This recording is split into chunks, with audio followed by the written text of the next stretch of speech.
Good morning बच्चों।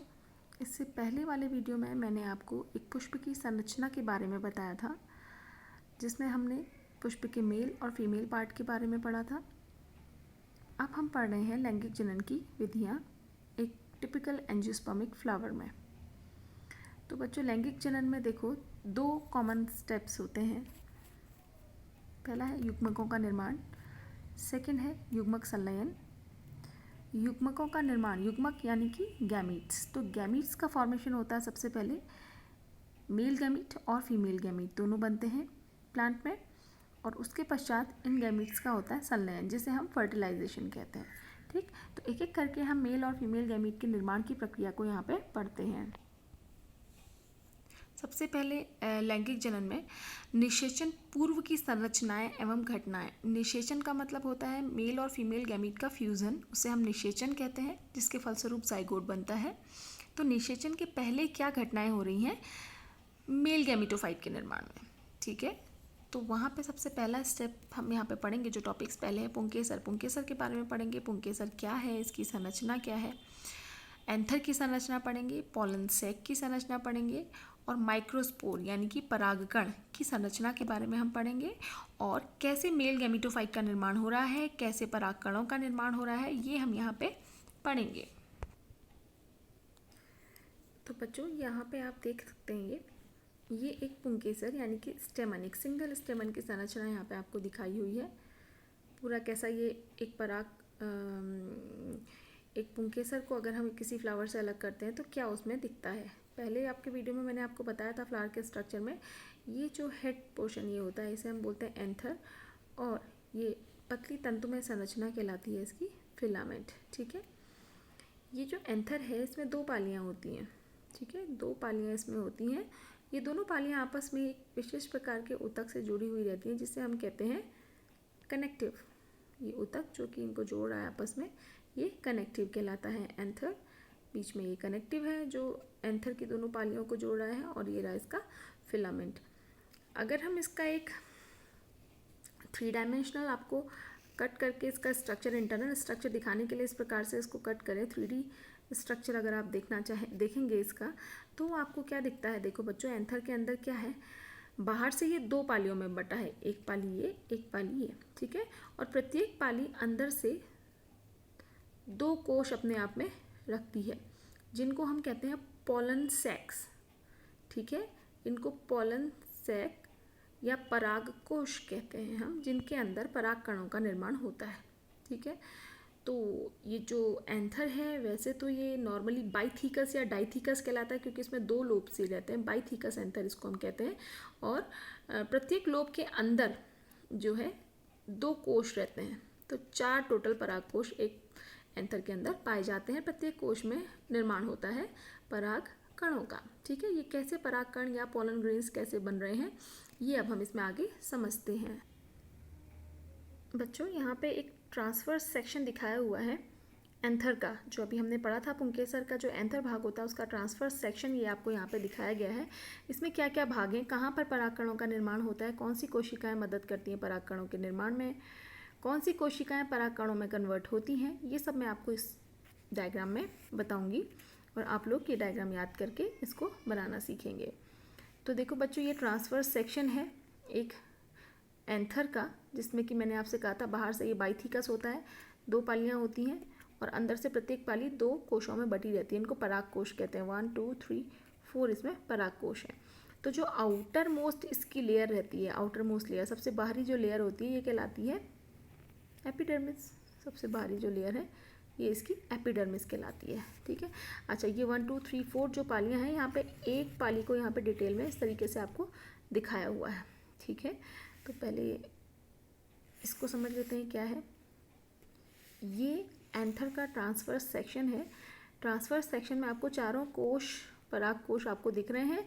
ये परागकण यहाँ पे बनेंगे, ये परागकोश है, ये एक परागकोश है, ये एक परागकोश है। ठीक है, अब एक परागकोश की संरचना को डिटेल में हम यहाँ पर देखते हैं कि इसमें क्या है।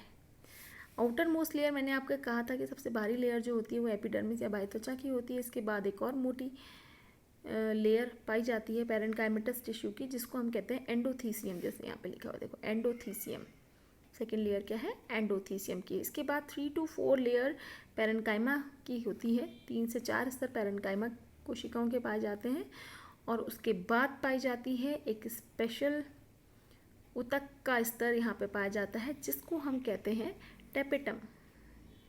ये थोड़ी लंबवत कोशिकाएं होती हैं, इनका केंद्रक थोड़ा बड़ा होता है, इनको हम कहते हैं टेपिटम। टेपिटम एक विशेष प्रकार का पोषक ऊतक होता है जो कि परागकोश के अंदर विकसित होने वाले परागकणों को पोषक तत्व प्रदान करता है। तो ये जो टेपिटम की लेयर है, इनकी कोशिकाएं थोड़ा विशेष होती हैं इस मायने में क्योंकि ये एक पोषक ऊतक है, परागकणों को पोषण प्रदान ये कर रहा है। ठीक हो गया। यहाँ पे आप देख रहे हैं छोटा सा यहाँ पे इस तरीके की कुछ कोशिकाएं मुड़ी हुई हैं जिन्हें हम स्ट्रोमियम कहते हैं। स्ट्रोमियम का वर्क होता है जब परागकण अच्छे से डेवलप हो जा रहे हैं तो स्ट्रोमियम की जहाँ पर स्ट्रोमियम है वहाँ से ये दीवार फटती है और सारे के सारे परागकण हवा में रिलीज आउट हो जाते। देखो बच्चों, यहाँ पे कैसे डेवलपमेंट होता है पॉलन ग्रेन्स का, ये परागकोश के अंदर कैसे डेवलपमेंट हो रहा है अब हम देखेंगे। अभी हमने पढ़ा था सबसे बाह्यतम जो लेयर होती है एपिडर्मिस की होती है, उसके बाद एंडोथीसियम होती है, एंडोथीसियम और फिर पैरेन्काइमेटस लेयर्स होती हैं जिनको मिडिल लेयर हम कहते हैं। ठीक है, उसके बाद टेपिटम की लेयर होती है। टेपिटम जो है वो क्या करता है, पोषक तत्व प्रदान करता है डेवलप होते हुए परागकणों को। ये जो अंदर का हिस्सा है, अभी परागकण नहीं है, कैसे परागकण बन रहे हैं वो हम यहाँ पे पढ़ेंगे।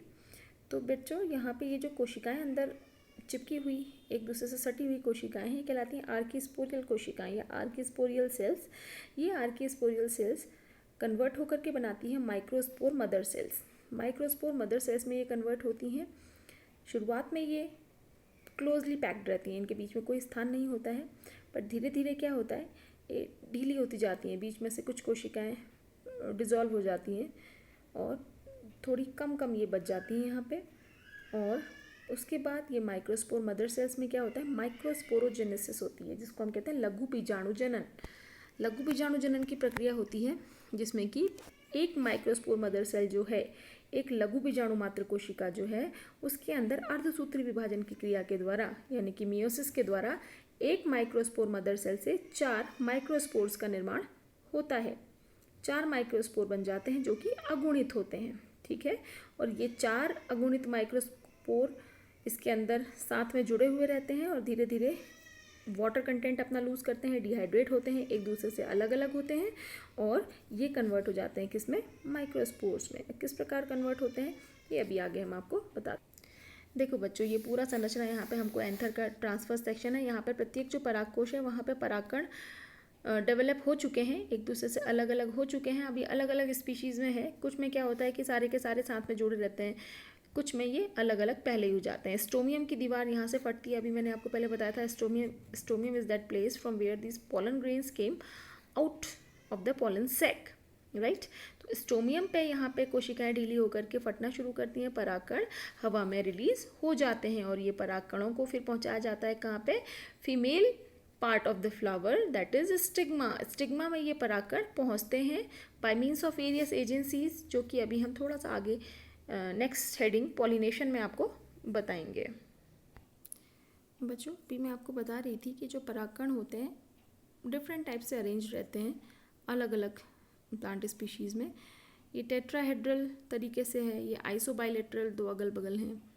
ठीक है, उसके बाद ये है डेक्यूसेट अरेंजमेंट है, ये यहाँ पे टी शेप्ड टेट्राड है। जो माइक्रोस्पोर 4 बने थे, अभी मैंने आपको बताया था, जो लघु बीजाणु मात्र कोशिका से मियोसिस के द्वारा बन रहे हैं ना 4 माइक्रोस्पोर, किस प्रकार से अरेंज है, अलग अलग प्लांट स्पीशीज़ में अलग अलग तरीके से उनका अरेंजमेंट रहता है।